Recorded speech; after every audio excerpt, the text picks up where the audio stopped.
going on, man? Bringing the business back in the house, man. What's going on with you today? Well, it's Nick over here, man. Chilling, What's going on?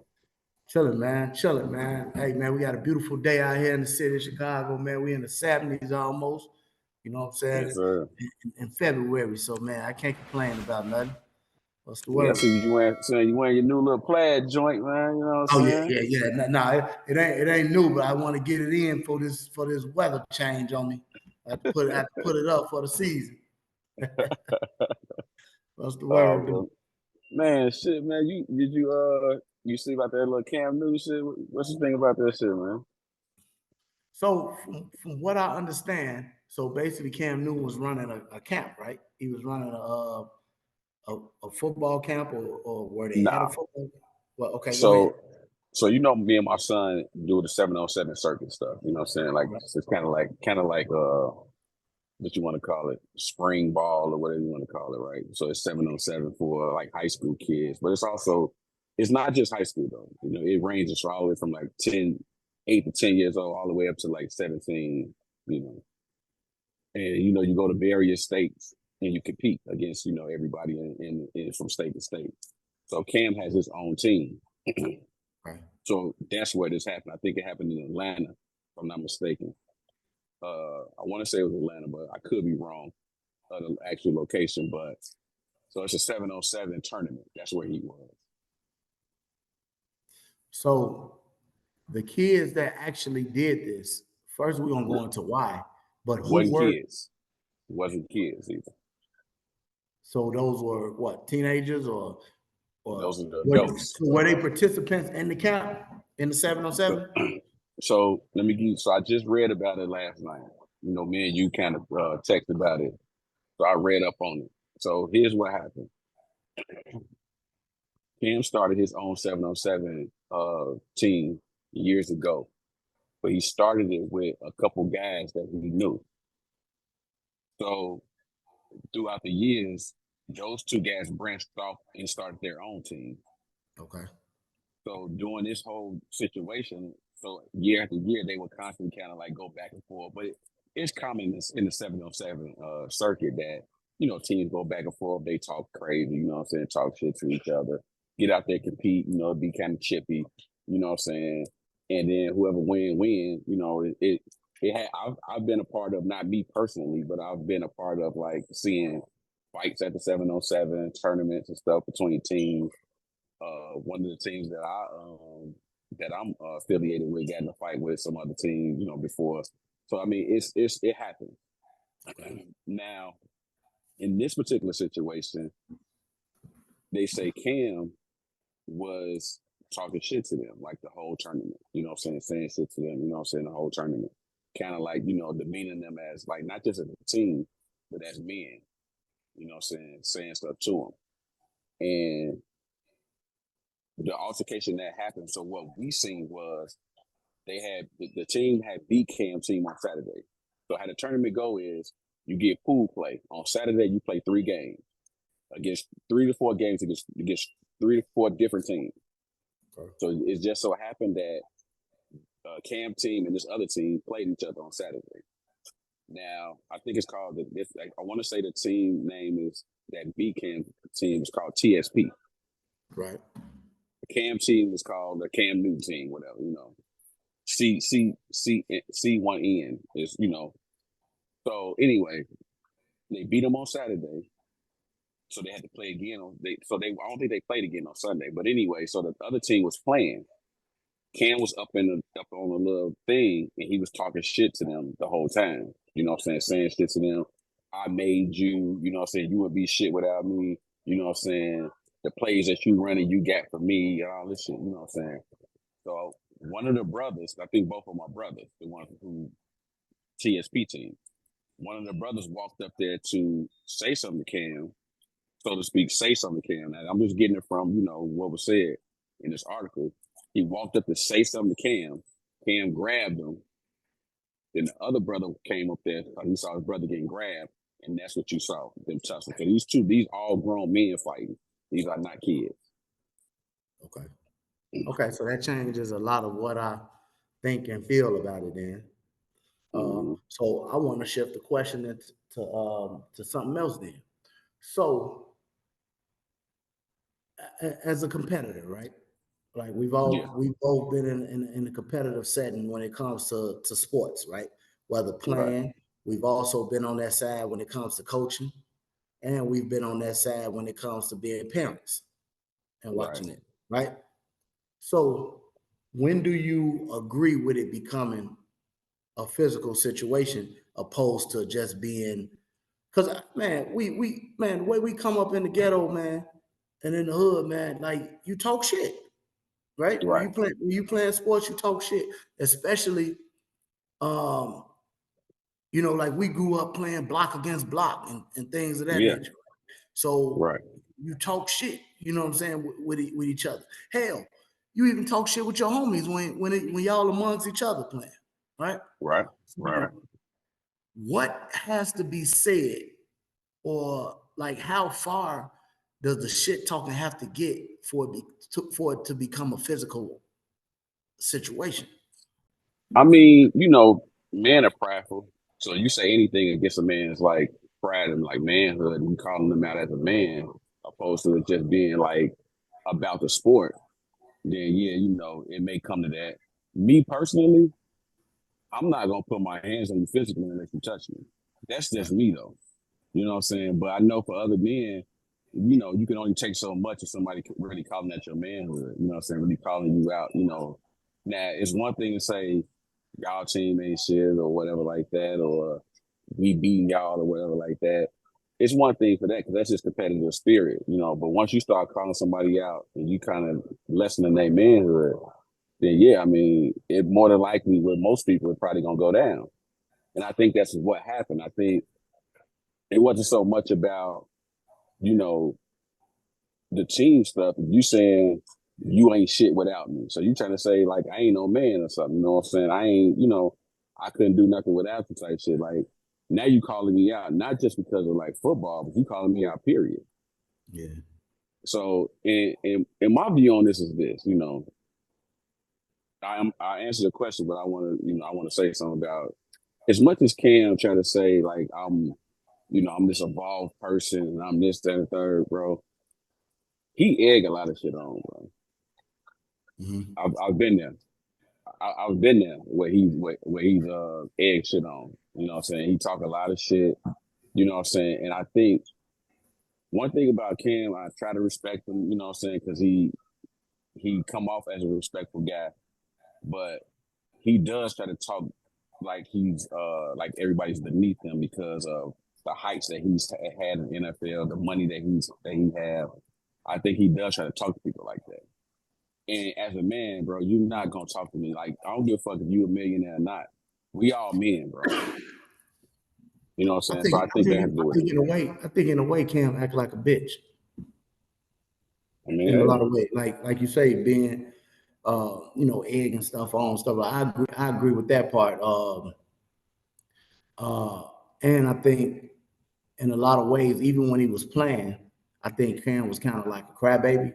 And I know he took a lot of punishment, and I get what the black quarterbacks take because even right now, a lot of people complaining about Justin Fields not getting the calls that he should get on these hits and stuff like oh that. yeah, And they for sure. take and the ref's explanation is kind of like, well, you was a runner at this time, opposed to, what I'm saying? So basically, they saying they're not protecting the black running quarterback like they should or whatever. But I do still feel that Cam did a lot of whining and bitching after again all the celebrations and stuff like that. But then he turned around and whined. But that kind of come with it. But kind of going back to the situation, if it went down the way that you said, uh, I wonder who was winning and who was losing because that helped that factors in as well. Because Cam team lost.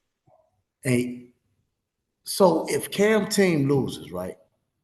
Like Hmm. if I'm kicking your ass and you talking shit, you don't really have a leg to stand on. Yeah, but he still talk shit though. Because so the way, like I said, I had to send you the article, but the way it reads is that this team was consistently beating him as of late. You know what I'm saying? I don't know. I know probably in the beginning, Cam team was beating him, but as of late, I think this team, the TSP team, was beating Cam's team. not just in this tournament, but I think in like other tournaments too. So when they beat him on Saturday, on Sunday, Cam was like saying stuff, you know what I'm saying? But he like, dude, like we just beat you, you know what I'm saying? You know what I'm saying? Like, so I don't know, man. Yeah. But see, like again, due to from a parent standpoint as well as a coach's standpoint, we're both involved with youth sports. Mm-hmm. And you know, obviously you see it on the news, but you also we see it firsthand of how parents and coaches and stuff like that can get out of hand in these Mm-hmm. stands as well as being on the field. I've seen it both ways. I've seen it where the coaches get into it. Just this past year at the organization that we coach for, we had to put a like all the coaches had to form like a united front. You know what I'm saying on the parent or so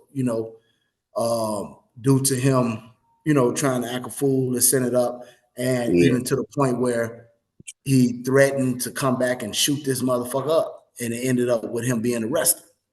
You know what Mm-hmm. I'm saying? So like, these youth games, man, are getting crazy. You know what I'm saying? It's getting crazy, and I think a lot of the reasons that it's getting crazy is because of parents living vicariously through their children, as well as coaches taking this game too serious, if that makes sense. I'm gonna tell you why I say that. This really supposed to be about when you're talking to youth sports, right? And I know when you get to high school and stuff like that, at that point you're trying to get to the next level, which is college and stuff like that. Mm-hmm. But like I know of like youth sport teams that are not really about development, and they want the kids that's already cold and won't Mm-hmm. even take. They won't take the kid that they got to develop, whether that's Right. basketball, football, baseball. They won't take the kid that they got to develop because to them it's about I need to win with my team. When it Right. really, it's really not about you. You know what I'm Right. saying? So this really about these kids, developing these kids, you know what I'm saying, and teaching these kids and Right. about the kid. But again, these parents, you living what you used to do, and now you living vicariously through your child. Or these coaches Mm-hmm. is like, this is about me and my program, and you know what I'm saying, and I don't think that's the way that youth sports supposed to be. No, I agree with you. I mean, nowadays it's like I don't know if it got to do with media, social media, and all that, but now it's more so like you said, it's about you want to have a top program. You want to be that coach, that program that's saying I'm winning chips every year. But what about these kids who actually do love the sport and want to love the sport, but you kicking them to the wayside because you don't want to fuck with them? You know what I'm saying? You can, I mean, and the thing is, some kids who you feel not good can be developing too, That's what I'm saying. good and great players. But if you're not willing to take that chance on them because you want this juggernaut at 10 years old, you know what I'm saying?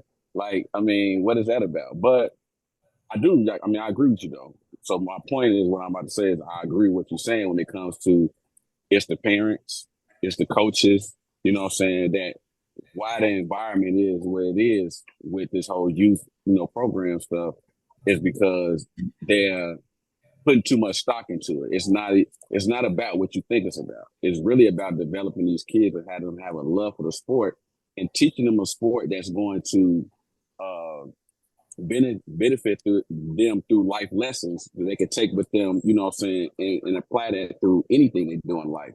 That's what it's really about. Now, if you just happen to be, one of those guys who, just special, then you just special. You know what I'm saying? You're going to get those kids, you know what I'm Mm-hmm. saying, who just special.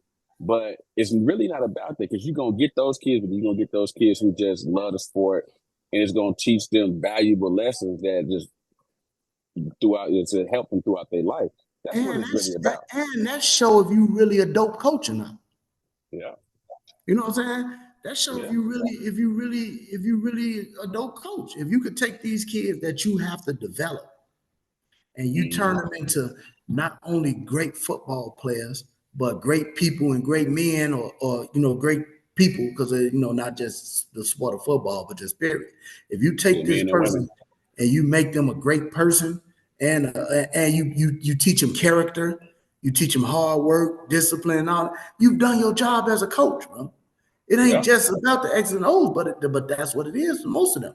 I had my homie call me a couple days ago, like 2 days ago, inquiring about the program that we coach at.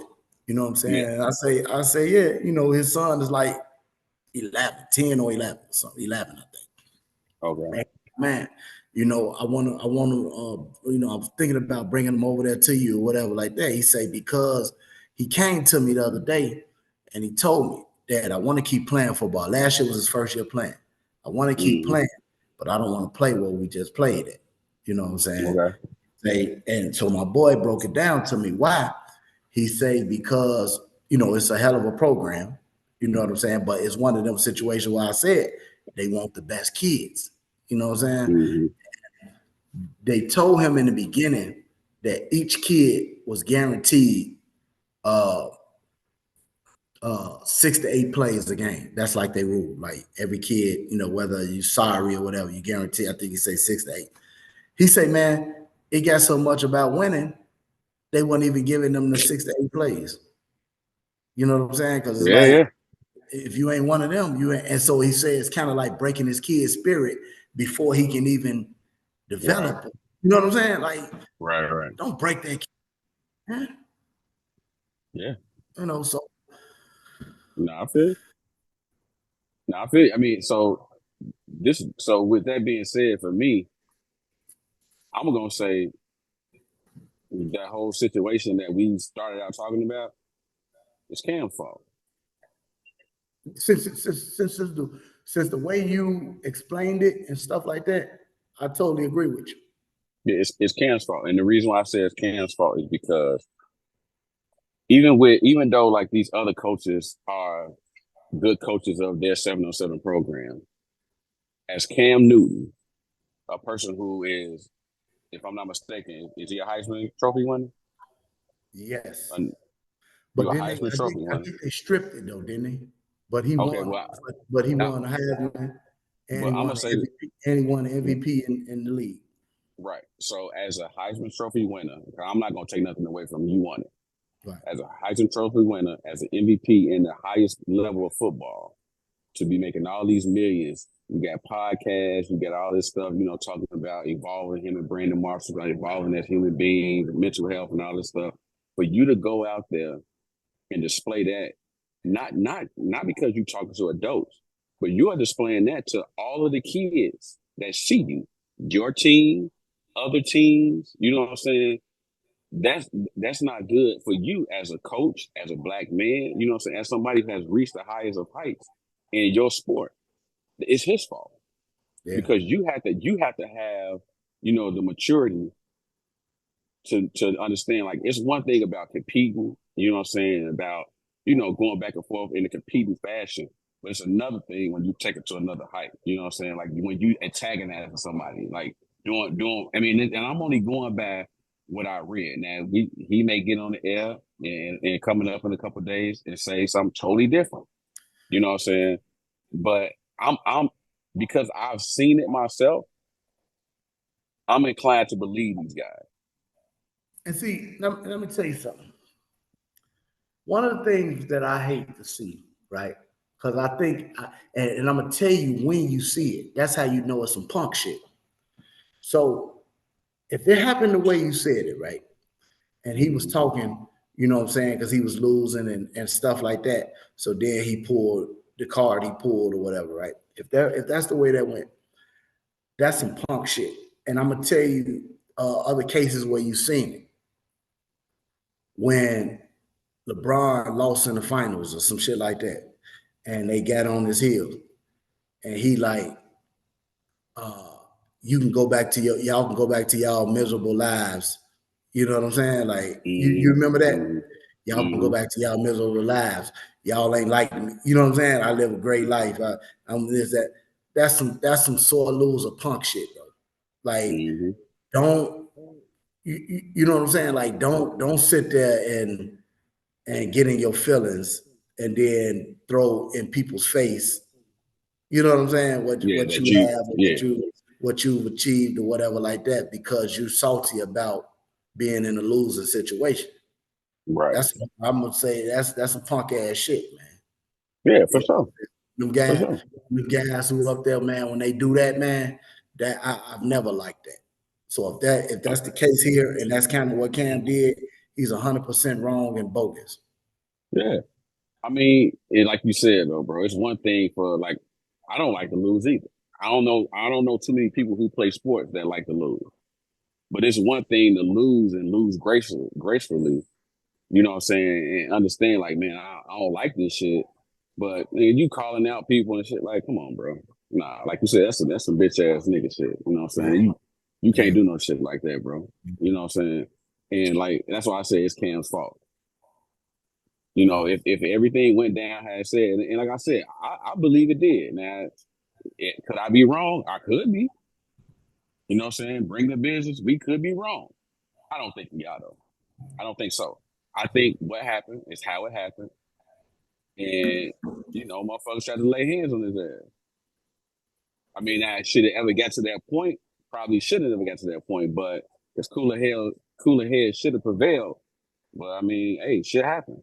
But since we are talking about a youth program, you got to look at that like, man, what are we teaching these boys, man? You know what I'm saying? I can go off into a whole nother thing with this shit because like I said, I'm there all the time, and it's like, you know how I feel about rap music right now, all that shit, bro. Like just the whole atmosphere is like this amped up, you know what I'm saying, atmosphere of violence and you know what I'm saying. So this is what you spewing into them, even with the music that they play before the game, during the game. You know what I'm saying? Like, and I just believe that what we around our environment affects us. Mhm. You know what I'm saying? I just believe it. I mean, I mean, even when we was coming up, you can't tell me if we listen to a Tupac song or a Biggie song that shit didn't amp us up and make us feel like, man, we can go out here and beat somebody. Bro, it did. Yeah, I It's agree. just it's just now at 44, I look at it different, and I'm like, damn, you know what I'm saying? Like, what if I did go out there and do some stupid shit? And see, one thing I'm looking at, right? Okay, right now you got the NIL right in college, right? Where they're able to get paid. So for Mm-hmm. years, people talked about how wrong the college system was for exploiting the kids, right? Mm-hmm. And you know, they just talked about that and people fought for NIL and fought for kids being able to get paid for their services or, you know what I'm saying, because the NCAA makes so much money off of the kids. So it's like now it's a chance for that, you know, and the college game was not an innocent game, you know what I'm saying, Right. due to those things that I mentioned. So people on the lower levels were complaining about that. What the fuck is the difference? We're doing the same thing now on the youth level. Yeah. Like we just said. Now it's just about how much winning can I do as a coach to build my brand or whatever. So you're exploiting the kids again because, like I say, you're not taking the time and you're not willing to develop these kids in a lot of these cases. Not saying everybody, because some coaches are Yeah. Yeah. willing to develop them, whatever. But in a lot of these cases, people are not willing to develop these kids no more. So it's like, what's the difference between the youth? You turning the youth program, which was the only innocent thing we had left, you turning that into the same way college was. I mean, but you gotta look at it like this. Ain't nothing gonna be all good. Yeah, You but know it what I'm shouldn't be saying? So bad either. it shouldn't be all bad. It shouldn't be all bad. But if you don't got no type of regulations with it, like so think about it like in a youth program, who gonna regulate that? Other than the heads of that organization. And if they not regulating it, then who, you know, so even like when you like in the Metro, well, it ain't the Metro League no more, whatever league they in now, like certain people got to play this and play, you know what I'm saying? That league has to mandate that and have to make sure that they, you know, keeping on top of that because if you ain't there to do it, what coach ain't gonna play his best player the whole game? Mhm. You know what I'm saying? And, I mean, so it has to be regulated from somewhere. It has to be because any advantage you're gonna try to get, you're gonna try to get it. And it gotta be, and I get a little bit of the other side too, because if you're a coach and like the level we coach on, which is like basically 7th to 8th graders, you know what I'm saying? Mm-hmm. So at this point, kids kind of know how to play football. You know what I'm saying? Mm-hmm. Most kids who've been playing, kids who've been Right. playing through the year, they kind of know how to play football. So of course you want to reward the kid that works hard in practice and put the work in and stuff like that. Of course you want to reward that kid, right? Absolutely. You know what I'm saying? And you don't want to quote unquote reward the kid that's not putting the work in. You know what I'm saying? I get that. Um, but you do have to find a way to get all these kids an opportunity to play. You know what You I'm saying? do. You You you do. do gotta find that even ground, because you want to reward the kid that works hard. So you damn near, like you say, you want to play him the whole damn game or as much as he want to play or as much as needed. And then this kid that come to practice and bullshit or don't come to practice or this, that, and that, you don't want to reward him. But you gotta find some coaches are go overboard with that shit, man. Here's how I think, and I think it's probably why I haven't been coaching like I normally was, because my whole mindset of coaching has changed. Uh, I'm going to reward you by what you do in practice. Mm-hmm. Now, I couldn't say this because in the organization that we were a part of, that you're still a part of, and I mean I'm still a part of it, but I mean I haven't been coaching as much as I wanted to. But what I want to say to a parent is this: even though it's not probably the rule, I would say that your son is going to play based off of how hard he practices, the work that he put in practice. And I'm going to come to you and be transparent with you. Look, if he comes here and he give his all in practice, and I see he's developing, he's doing, even if he's not developing at the rate that I want him to develop at, as long as he's giving his all in practice, and he's giving everything, 100% on the drills, everything, I'm going to reward him with playing time. Now, Because do that mean he might just not be no good, right? but He he's may not just be you good, know what I'm saying? right? But if your kid comes and he plays around, he doesn't give 100%. I can't guarantee he's gonna get in the game. I don't give a fuck what the rules say. I can't guarantee that because I don't want to put anybody in the game who I feel like is not taking it serious. And because he can get hurt. He can get hurt, or he can get somebody else hurt. Mm-hmm. What happened if I got him around about to make a block for somebody? He ain't gonna make the block, and he just gets somebody creamed. No, I can't put him in the game. So that's what I'm saying. Like, I don't ever want to guarantee anybody playing time. I don't want to do that no more as a coach because I'll be lying to you. He's going to play based off of how good he practiced, how hard he practiced. You know what I'm saying? That's it. Now, if you got a problem with that, then he just don't need to be on the team because I'm being transparent with you. I'm not gonna say, well, he gonna guarantee 5 plays a game. No, the fuck he's not. Not if he come to practice all week and don't do shit. I'm not guaranteeing him 5, 6. I'm not guaranteeing him 1 play. Mm-hmm. That's just how I feel now. Like, and don't get me wrong. Especially at the age that we were coaching at, Yeah, where kids are old enough to know that. Now, when my son just came off the level of 6 and 7 year olds, that's a little different because that's different. they still playful and still Yeah, kids or whatever. But by the time you in 7th to 8th grade and you just a goof off in practice or you just lazy or just, no, I'm with you. yeah. Hell no. Nah, like you said, like 6, 7 years old, you expect that from them. Yeah. You know what I'm saying? Now, of course, you're gonna ring them back in or whatever like that, but you expect that from that age. Even 7 and 8, you know what I'm saying? You expect that from them. Once you start getting to that 10, 11, 11, 12, nah, bro. I'm gonna let you know back. Your son will not play if he come to practice and he doesn't practice and give me 100%. If he's always last in the drills, if he's not playing. You know what I'm saying? And my thing, and see, at the level that we are, I can't say what I want to say. So that's why, I'll be like, you know what? I'll come and I'll give my advice on certain things here and there, but I can't guarantee shit. And I wouldn't guarantee a parent that because like you said, it is about developing these kids. It is about, but how's your kid developing if you just dropping him off for us to babysit him for 2 hours? Right. That's not developing him. You just using us for extra babysitting. Right. Nah, bro. Nah, I'm good. And you know what? You know, I'm in the education field, and so I'm kind of tie this into to the sports field. You could tell the kids that's being raised right at the crib, even when they drop them off on the football field. You know what I'm saying?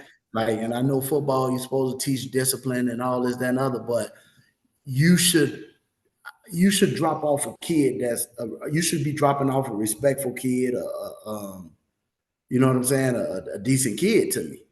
You shouldn't be dropping off a kid that you're not teaching at home and expecting me to make miracles with him. Right. And I see that in the education field as well as the sports field. Like, and I said all that because you said about babysitting. Don't bring me no kid to babysit. Yeah, but you know, to switch gears on the whole educational thing, is because I worked in the schools, you know, doing security and stuff for the schools, and that's what they do though. Like a lot of these parents, they sending their kids to school to get free breakfast because they don't have no food at home. Because these kids would tear up a motherfucker free breakfast or the school lunch. They ask for 2 of them motherfuckers because they know when they get home, it ain't shit there to eat, bro. You know what I'm saying? And then it's babysitting. So when school is out or something happened, we gotta send their kid home. Why you gotta send them home? It's like that's their break from there. You know what I'm saying? And it's sad, bro. And the crazy thing is, they think like that shit don't affect these kids. These kids know when they not wanted. Hell yeah, you know what I'm know. saying? You know, they know that shit. Yeah, and that's why they act out like that. Yeah. You know, the worst thing you can do for a kid is the worst thing you can do for a kid is show them that you don't give a fuck about them. Yeah. Because even from a discipline standpoint, even though, you know, nobody likes to get disciplined or anything like that, but them kids want and they need, first of all, you know that, but they also want the structure and the discipline, bro. They want it. Yeah. Because that actually shows that you care about it. Yeah. So anytime you let a kid do whatever it is that he or she wants to do, you don't care about that kid. Yeah. You don't care about that kid. That's true. You let a kid do what he wants to do because you know that's not going to do nothing but lead to self-destruction.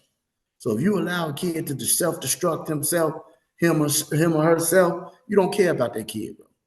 And like you say, they pick up on it. Yeah. All right, absolutely. Man. So we're gonna dig deeper into this Cam thing, man. But man, let's just for anybody out here listening that's involved with these youth sports or anything like that, man, let's do better. Let's do better. Let's remember that this is about the kids, man. This is about the development of the kids, whether sports-wise or developing them to being solid and great human beings, man. Let's take ourselves out of it and just realize that we're just a vessel set here to you know what I'm saying, to groom these kids into who they need to be. And not that it's about us and our reputation or our brands as coaches and everything like that, man. And let's get back to being right and raising these kids right, man. Yes, sir. I couldn't say it better myself, bro. So, all right, man, keep tuning in and bringing the business, baby. Peace out, bro.